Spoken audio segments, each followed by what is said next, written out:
Apan M360. Je suis avec Damian Nissensen, qui est multi-instrumentiste, multi-saxophoniste, chanteur, producteur, leader d'une communauté de musiciens, musiciennes qui se produisent sous la bannière Malasartes. Malasartes est une compagnie de diffusion, Damian, qui offre des concerts, des enregistrements, enfin, c'est multifonction.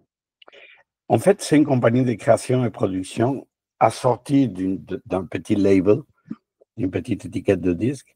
Mais fondamentalement, ce que nous faisons, c'est créer, produire, enregistrer et le plus souvent possible, faire la diffusion. Mais nous Ce ne qui est sommes très pas vraiment des diffuseurs. Oui. Ah ouais. Mais ce qui est très intéressant, c'est que lorsque tu es arrivé à Montréal il y a une vingtaine d'années, tu n'as pas attendu que on te prenne en charge, tu t'es pris en charge toi-même. Tu as fondé des structures pour faire en sorte que tu puisses faire évoluer ta propre carrière. Auparavant, tu vivais à Buenos Aires, si je me Ouais, souviens. ouais. Et tu t'es établi à Montréal. En fait, on est venu à cause du climat. Oui, on avait mal compris. Mais non, non, mais on cherchait à Buenos Aires à l'époque où nous on a quitté. C'était encore une fois une grosse crise et on avait un peu ras-le-bol. Moi, j'avais habité pendant 8 ans déjà en Europe et en Suisse. Et je voulais récupérer un peu de ce calme-là. J'étais déjà, au moment où on est arrivé ici, père des 3 filles, la quatrième est née au Québec. Et honnêtement, la seule chose qu'on cherchait, ou la chose la plus importante qu'on cherchait, c'était du calme. Pouvoir, ma conjointe, qui l'était déjà à l'époque, est artiste aussi, artiste visuel, et on aime faire ce qu'on fait, et on aime vraiment pouvoir dédier nos têtes et nos cœurs à le faire et à être heureux et à nous occuper de la famille. Et en Argentine, à l'époque, c'était un drainage d'énergie incroyable. Et on vivait vraiment très angoissé. Alors, on a pris ce qui, pour moi, reste encore une des meilleures décisions, venir habiter à Montréal. Et maintenant, tu es un artiste établi à Montréal et Malasartes a fait son chemin. Malheureusement, ça n'a pas été suffisamment médiatisé, mais mieux vaut tard que jamais. Nous y procédons maintenant et vous allez présenter une série de concerts au début novembre. Quelles sont les dates exactes, Damian? C'est le vendredi 1, samedi 2, jeudi 7, vendredi 8 novembre, à partir de 20h à la Sala Rosa. À la Sala Rosa, qui est vraiment une terre d'accueil, une scène d'accueil pour beaucoup d'artistes qui travaillent dans la musique improvisée, dans la musique contemporaine, dans la musique expérimentale, dans le jazz nouveau. Alors, ton corpus, enfin l'ensemble des artistes qui se retrouvent sous ta bannière et ton propre travail, et enfin l'impression qu'on en a au départ, ça part du jazz, mais ça va dans toutes sortes de directions par la suite. Il y a 2 éléments qui sont plus ou moins ataviques, propres à tous les projets de Malasartes. Oui, c'est la présence du jazz et la présence des qu'on peut appeler globalement musique du monde. Et beaucoup des artistes, dont moi-même, beaucoup des artistes de Malasartes sont des immigrants ou ont des origines, après 1 ou 2 générations, d'origine ailleurs. Et on aime beaucoup le métissage et on propose le métissage. Et ben, moi, c'est quelque chose, ayant déjà été immigrant avant de venir habiter ici, et j'étais toujours très impressionné, pas très bien impressionné par cette espèce de besoin d'oublier nos racines quand on s'installe dans un nouvel endroit. Ce que j'ai toujours vécu comme une façon de s'appauvrir soi-même, bien sûr, mais aussi d'appauvrir notre terre d'accueil, à laquelle ce qu'on a de mieux à lui offrir, c'est ce qu'on est, ce qu'on a vécu, ce qu'on connaît, ce qu'on a de différent, ce qu'on a de nouveau, que ce soit en musique, que ce soit en bouffe, que ce soit dans la façon dont nous nous mettons en rapport les uns avec les autres. Mhm. C'est une démarche interculturelle conséquente, c'est-à-dire que vous devenez nous et nous devenons vous. Alors, c'est un mélange, c'est un échange qui finit par produire d'autres types de Montréalais qui restent à Montréal et qui font évoluer l'identité montréalaise. Mhm. Oui, en quelque sorte, c'est ça. Maintenant, Et parlons des artistes qui sont mis en relief dans cette série de concerts de Malasartes. ben, le premier jour, ça ouvre avec le lancement du 11e album des Cordames, l'ensemble du contrebassiste-compositeur Jean-Félix Mayou, et que c'est le deuxième musicien avec lequel j'ai commencé à jouer à peine quelques semaines après mon arrivée à Montréal, le premier étant Pierre Tanguay, le batteur qui m'a ouvert toutes les portes avec un...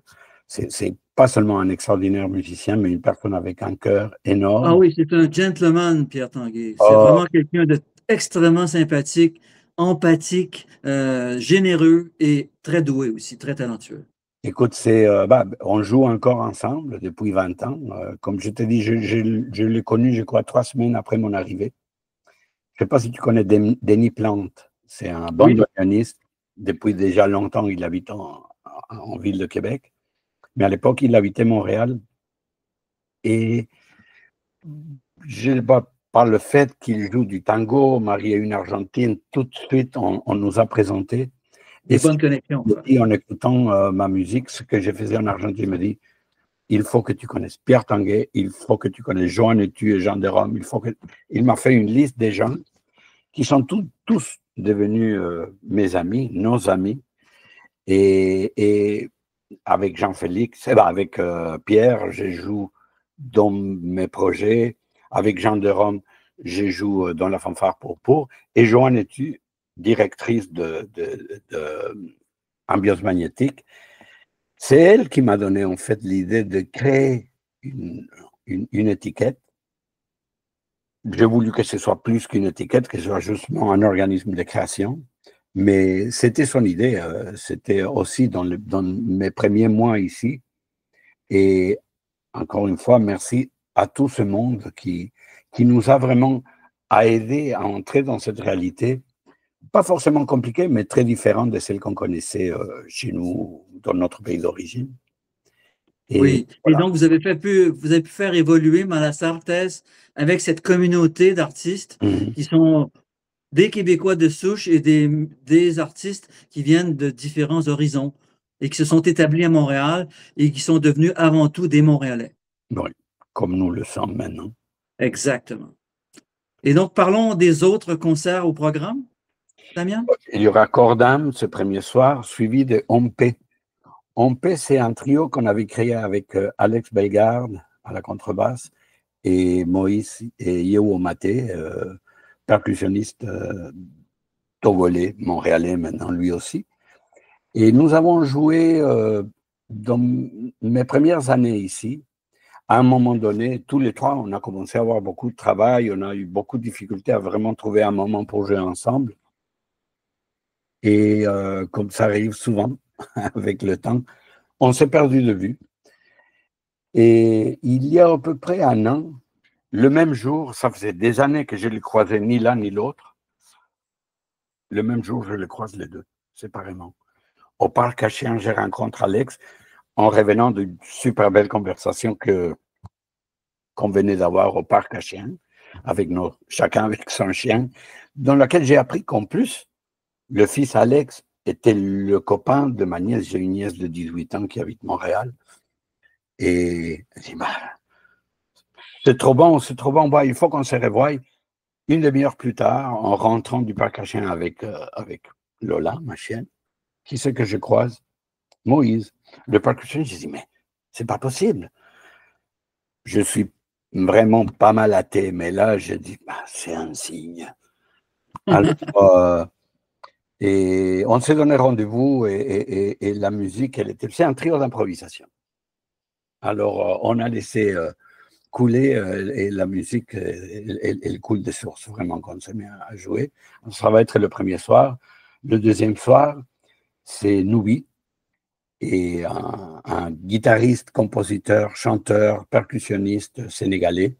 Il est là depuis, je crois, 6 ans.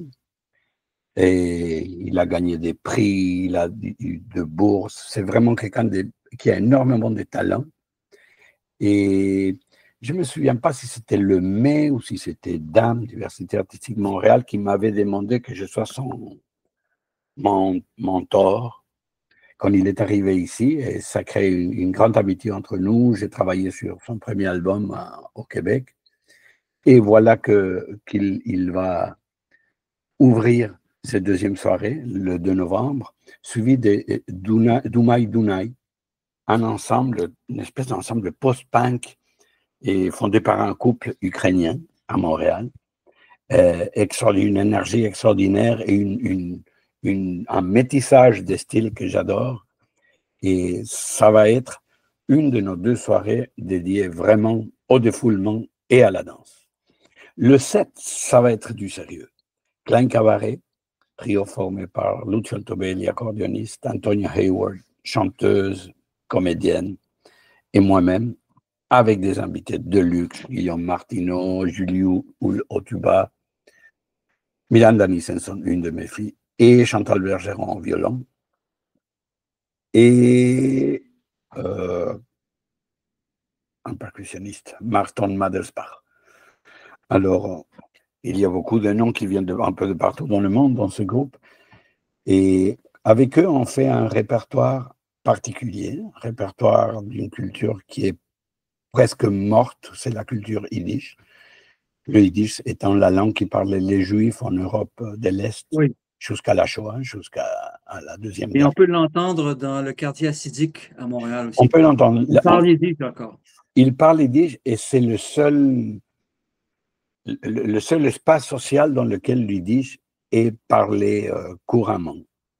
Et sinon, le yiddish que mes grands-parents parlaient, je me souviens, mes grands-parents en Argentine, ils parlaient yiddish entre eux. Ils ne voulaient pas que nous, on l'apprenne parce que pour eux, c'était la langue de la mort, la langue de la destruction, la langue d'un univers disparu. Oui, la langue de la persécution, en fait. Et la langue de la persécution. Alors, ils le parlaient entre eux, mais ce n'est pas pour nous cacher des choses. Ils disaient non, toi, parle bien l'espagnol, chose que pour eux était très, très, très difficile. Et curieusement, mes 2 grands-parents, et père de ma mère, père de mon père, étaient militants d'un parti de gauche et juif, le Parti socialiste ouvrier juif en Europe de l'Est, qui s'appelait le Bund. Et le Bund avait un symbole, une étoile à 5 pointes entourée d'un laurier. Et la première fois que j'entre à la Sala Rosa, quelques mois après mon arrivée, je vois ça au-dessus de la scène. Je dis, mais voyons, pourquoi ça a l'air tellement familier pour moi?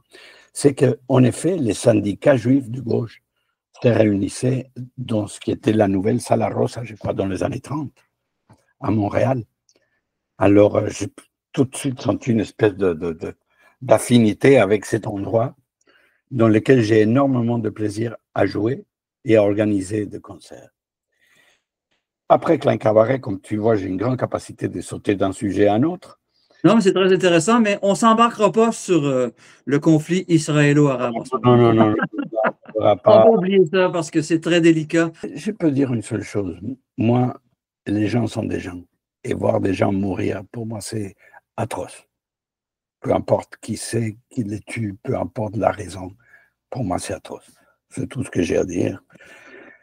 Et Klein Cabaret va présenter son 2e album, alors le 7, de mémoire, suivi de Siesta. Siesta, c'est mon projet, comme le nom le dit très, très, très, très bien.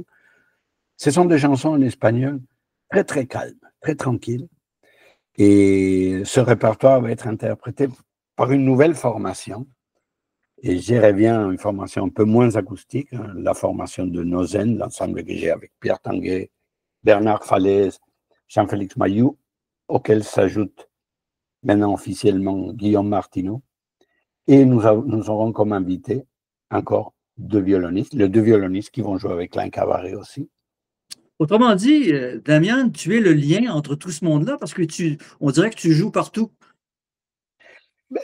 Dans certains cas, je joue pour des raisons historiques. Par exemple, avec Noubi, mon idée, c'était qu'il joue avec son trio que j'adore, son trio Caroline Planté à la guitare, et je me souviens pas son nom, mais un très, très, très, très bon bassiste chilien. J'avais travaillé comme comme je viens de le dire, nous, oui, j'ai aidé dans la réalisation de son premier album au Québec. J'ai joué dans quelques pièces dans cet album, mais après, on a joué très rarement. Quand je l'ai invité jouer en trio, la première chose qu'il me dit, bah, tu joues avec nous. Pour moi, c'est un plaisir de le faire. Je ferai quelques solos. Mais c'est vrai que oui, c'est moi le lien.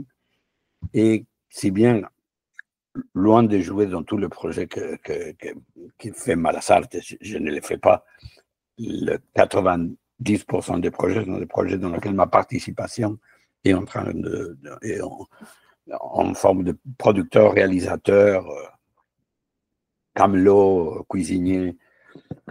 Mais pour moi, il a toujours été important que moi, je ressens quelque chose vis-à-vis de la musique qu'on me propose. En général, la plupart des projets que nous avons réalisés sont des gens qui viennent vers nous. Pour moi, bien sûr, c'est important de travailler avec des bons musiciens, mais il est de loin, pour moi, beaucoup plus important de travailler avec des bonnes personnes et de travailler avec des gens créatifs. Et Voilà, c'est ce qu'on voit et c'est ce qui va se produire encore. Enfin, Malasarte ne présente pas un seul festival, présente des événements l'année durant, n'est-ce pas? nous faisons beaucoup de lancements de disques et nous faisons un certain nombre de concerts le long de l'année, que ce soit à la Sala Rosa, que ce soit à la Casa del Popolo. Nous aimons et nous pensons que l'endroit privilégié pour la rencontre entre les gens qui aiment écouter quelque chose de beau et les gens qui aiment réaliser quelque chose de beau, c'est la scène. Et plutôt que le disque. Le disque, c'est une façon de le préserver et justement d'avoir à portée de main cette musique qui nous fait sentir quelque chose. Mais je crois que ce qui se passe sur la scène va beaucoup plus loin et beaucoup plus profond. Et il y a, je le sais comme musicien, même si je joue presque tout le temps les yeux fermés et je chante les yeux fermés, je sens le monde là, je sens cette respiration et je sens ce va-et-vient d'émotions qu'il y a surtout quand on fait des musiques qui sont avant tout un recueil d'émotions. Et je crois que c'est beaucoup ce qu'on va vivre, ce qu'on vit à chaque fois qu'on monte sur scène avec les projets qui font partie de notre famille. Oui, si je comprends bien, la seule chose qui est fermée chez toi, ce sont tes yeux lorsque tu joues. Pour le reste, tout est ouvert. Et disons que tu sais, moi j'ai fait des études en histoire et journalisme quand j'étais à l'université, quand j'habitais en Suisse. J'ai vécu une histoire très particulière pour des raisons que j'ai jamais vraiment compris ni connues. Je me suis retrouvé boursier de l'Église catholique, premier boursier juif de l'histoire d'une université extrêmement catholique, l'université de la ville de Fribourg.